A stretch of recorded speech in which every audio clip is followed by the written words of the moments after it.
तो दोस्तों एक अर्जेंट तो काम आ गया, जारी को टट्टी लग गई।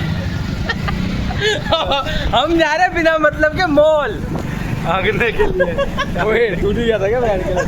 हम मॉल जा रहे हैं, हम बिना किसी मतलब के आगे का मॉल में जाके। और भाई पता है इस बीच में क्या कर रहा है, मेरी गाड़ी में तेल कम हो गया, तेल चेक कर रहा है। रुक जा, ब्रेकर आ रहा है, ब्रेकर आ रहा है। भाई ये देखो क्या लगता है इस ब्रेकर पे राजी का बचेगा, निकल जाएगा। बच गया राजी, कहाँ बच गया भाई? ये बता, तो तेल की चेक करता है, इतनी इमरजेंसी सिचुएशन में भी तेल चेक करता है क्या तू?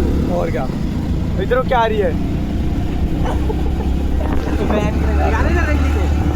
ऐसे नहीं, तू मत चला चलाने वाला। तो भाई बहुत अर्जेंट था इसको। अभी भाई साहब मैं क्या बताऊँ तुम्हें, मैं चाची कान भी ना मारूं। KFC चलेगा क्या? भगते हुए गया है, भगते मॉल जा रहा है हगने। घर है आधा किलोमीटर, मॉल है 4 किलोमीटर। कह रहा मॉल में जाके KFC खा के और